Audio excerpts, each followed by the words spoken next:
If you want the front end of your Mustang to look more modern and aggressive, but you also want a real improvement when you're driving at night with better lighting, this is the kind of headlight upgrade that checks both those boxes, so it's definitely worth considering.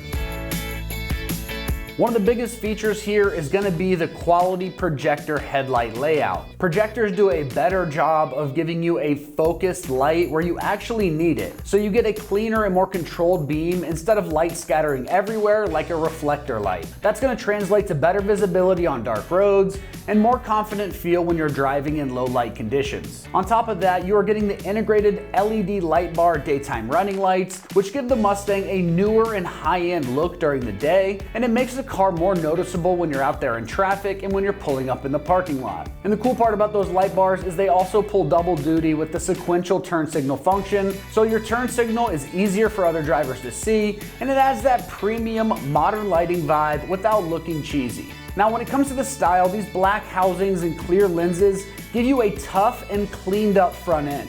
Especially if your Mustang has other black accents, it's gonna match them perfectly. And since these are designed to fit the Mustangs with those factory HID lights, it's gonna be an easy install and it's not gonna be a complicated wiring project. You're upgrading the housings and the optics to the projector bulbs and the LED bars without having to do too much work on a modification. Now, when it comes to the construction on this, you are getting shatter-resistant, automotive-grade, clear plastic lenses and durable ABS housing. Those are gonna be fully sealed for consistent all-weather and all-season performance, and they're not gonna get foggy or faded like the stock lights tend to do. You're also getting those black housings with a clear lens look, plus the integrated LED light bars built into the assembly for the DRLs and the sequential turn signal functions, so while they're quality built, they're a nice style upgrade also. Now, as far as the pricing goes on these, they're gonna come in right around the $600 price range. For a full set of projector headlights that bring upgraded style, LED light bars, and a sequential turn signal function, that's a really solid value compared to some basic replacement headlights that aren't gonna change the look or the visibility like these do. Now, when it comes to the install on this, it's gonna get a soft 2 out of 3 wrenches on the difficulty meter, and you can have this job done in only 1 hour of your time. Now let's check out a video from one of our American Muscle customers, and we'll walk you through exactly how this install process goes. All that you need is a push pin removal tool or a flathead screwdriver, or both. I used a small 1/4" drive ratchet, T20 Torx bit. On my drill here, I have a 1/4" drive so that I could use my 7, 8, and 10 millimeter sockets. I used a screwdriver to remove the screws that were in holding the front lip on the bottom of the bumper cover. The other things I have here, I used a level, a laser level to measure the height of my light beam throw, tape measure to help with that. And if you're looking to get new bulbs, I highly recommend these, the Sylvania D3S. They are expensive, but I think they're pretty bright. Today we'll be installing 2018 style headlights into my 2012 Roush Stage 3. Let's go ahead and get going. The first thing we need to do is just remove this radiator cover. To do that, we need to remove these push pins, and then it should lift right off. To do that today, I'm actually going to use a flathead screwdriver and a push pin removal tool. If you don't have one of these, you can now obviously do this with just a flathead screwdriver.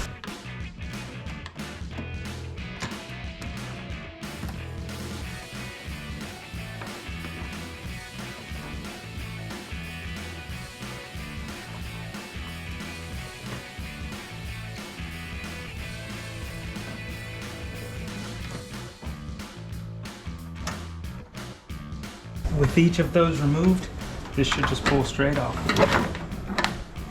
The next thing that we'll need to do is to remove the bumper cover. To do that, there are actually a couple of bolts up here, 2 under each fender well, and then I think 4 along the bottom of this that need to be removed to remove this bumper cover. The bolts on the top here are both number 8 millimeter bolts, so I'm using an 8 millimeter socket and a drill here just because I'm lazy.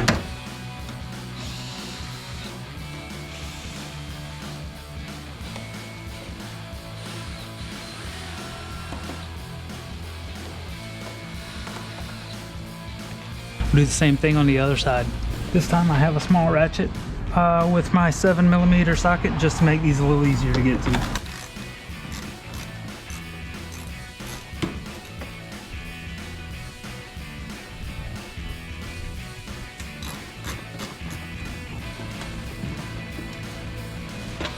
On the bottom here, there are 4 bolts that need to come out, all number 7mm. I chose not to lift the car. Some people do. If you have that capability, you can go ahead and do that. I'm just using a small ratchet to be able to get these out. It will take me a little bit here.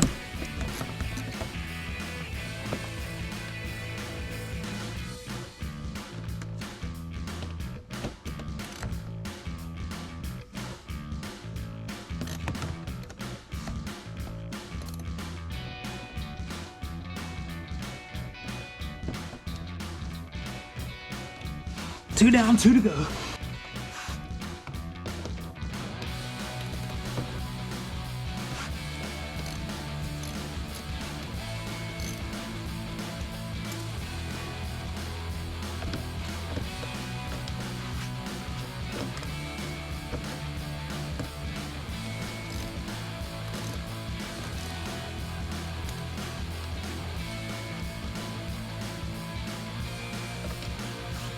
That's it. Now that the bolts are out of the bumper cover, we can unclip the clips on the side here. You should be listening for 2 clicks.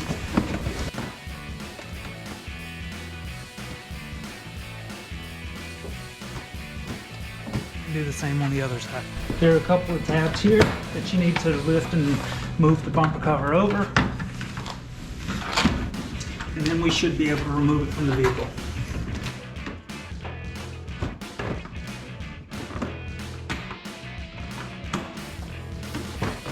Once you get the bumper cover moving, you'll need to disconnect the fog light and the side marker before moving on.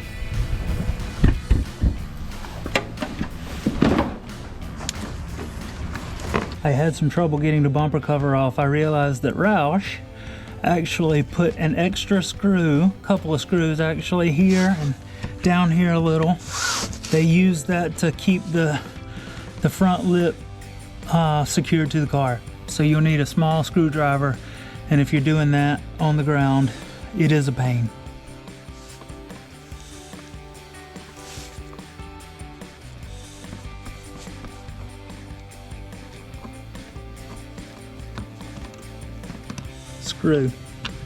Screw, not a bolt. Now, with our extra screws holding on the ground effects for the Roush vehicle out, maybe we can remove this from the car. Success.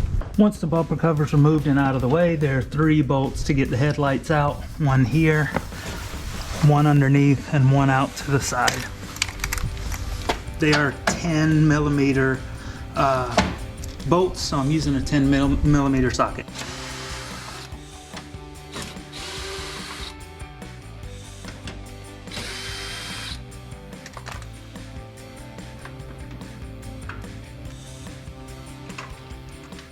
Actually, it looks like there's one more push pin holding in the headlight. With all that removed, I should easily be able to remove this and disconnect the plugs for that light.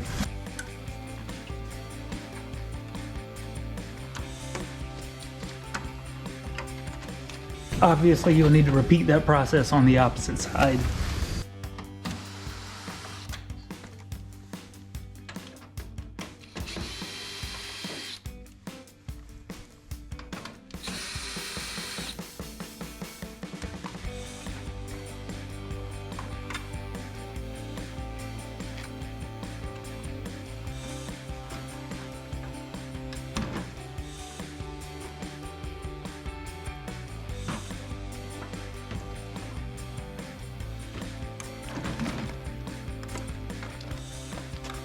This is the back of the lights. Since these are HID lights, they are weird. So actually there's a ballast over on the back side that you can see there and there that have to be removed and installed there and there. We also need to remove the bulbs from here and put them into the new lights over there. I am using a T20 Torx bit fastener or tool for my Torx bit bolts on the ballast.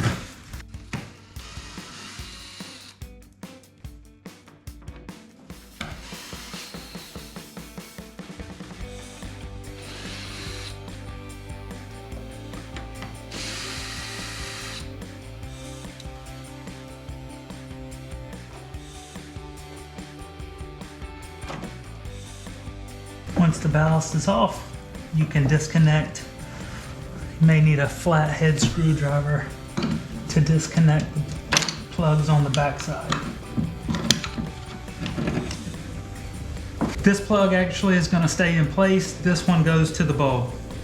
So I'll need that in place on the new light as well. I'm going to remove that bulb housing. And you can see what I need to do here is to turn this housing counterclockwise. And then I should be able to remove this bulb.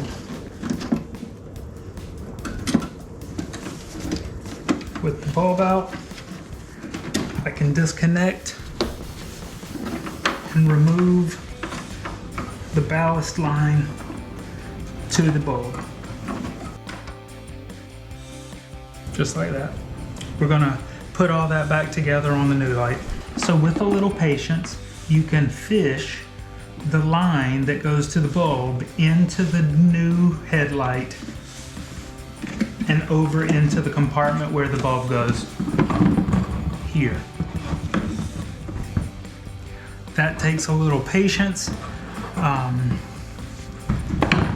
to turn that plug as it needs to go into that socket. But now all I'm going to do is plug this back into the light.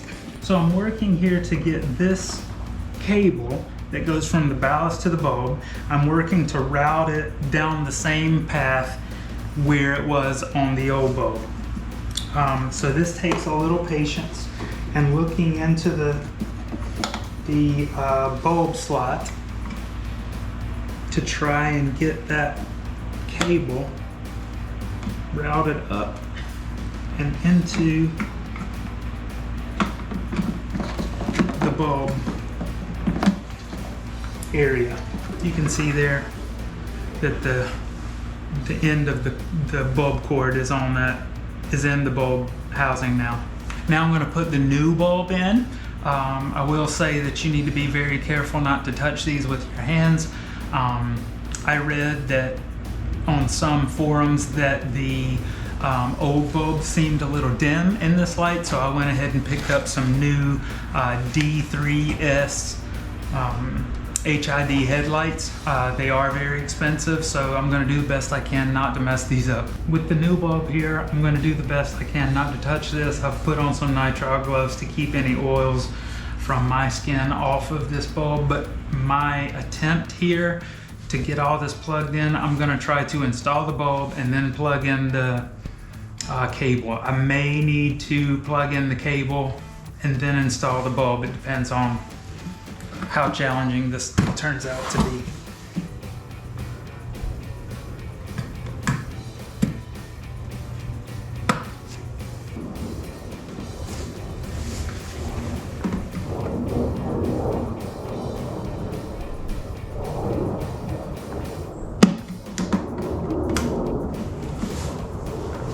Okay, so I was finally able to connect the power line going from the ballast to the bulb.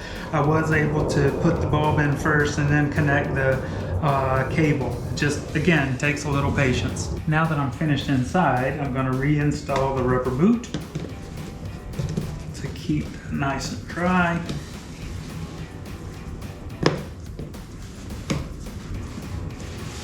And then reinstall the screws for the ballast.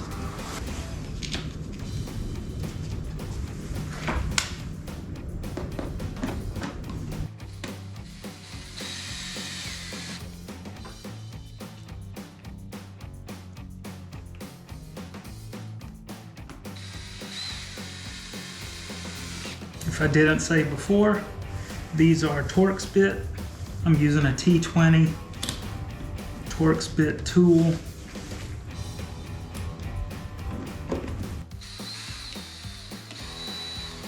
To install these screws.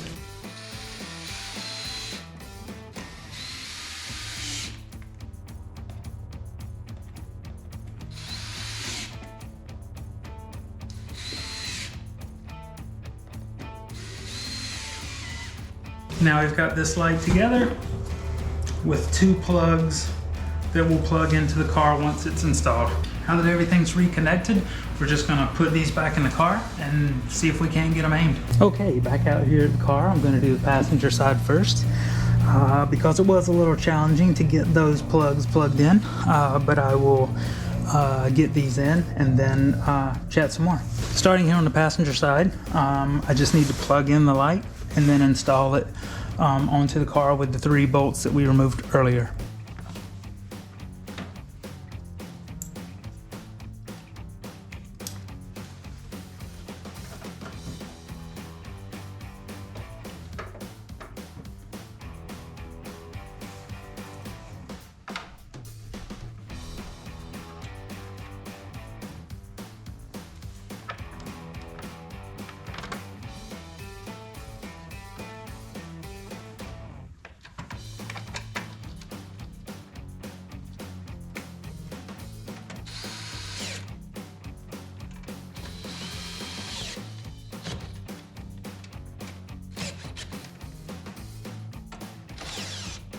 Okay, we're back here on the driver's side to install that headlight.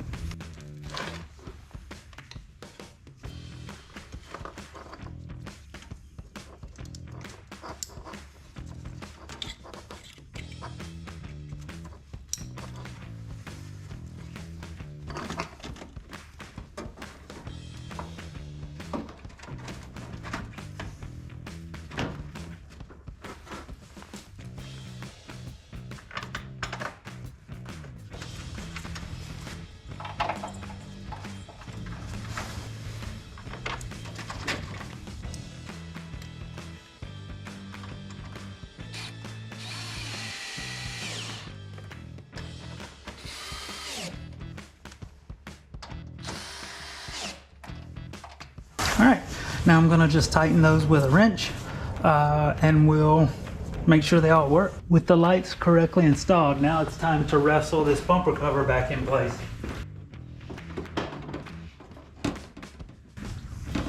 First thing I need to do before I get too far is plug my side marker and fog lights back in. Once that's been done on both sides, you can slide the bumper cover back up to its proper position.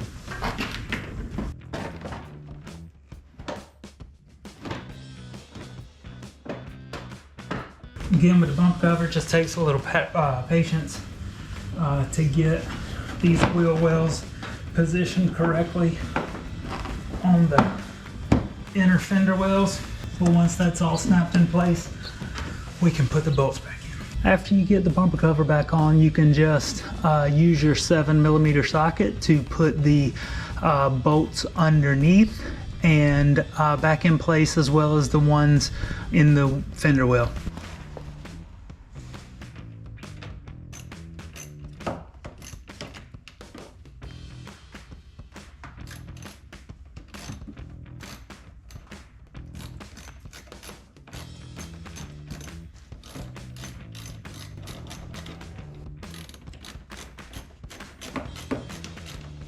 Now, because this is a Roush, I've got a couple of screws that I have to put on the bottom lip into the plate behind it.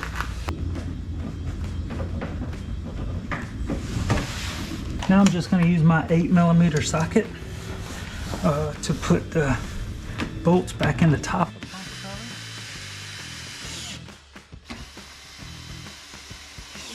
And the last thing that we need to do is again use our number 7 or our 7mm socket to put the bolts back in the wheel wells.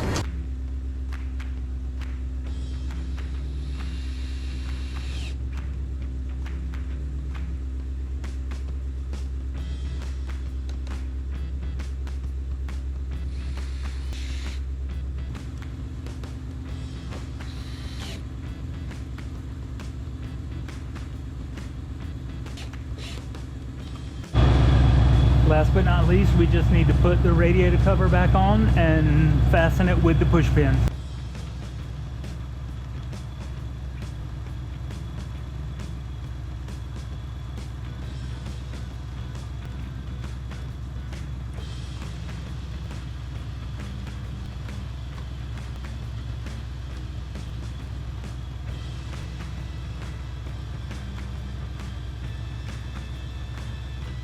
All right, that's gonna wrap up our review and install of the Signature Series Sequential Light Bar Projector headlights with black housings and clear lenses for the 2010 to 2012 Mustangs with the factory HID headlights. And for all things Mustang, keep it right here at American Muscle.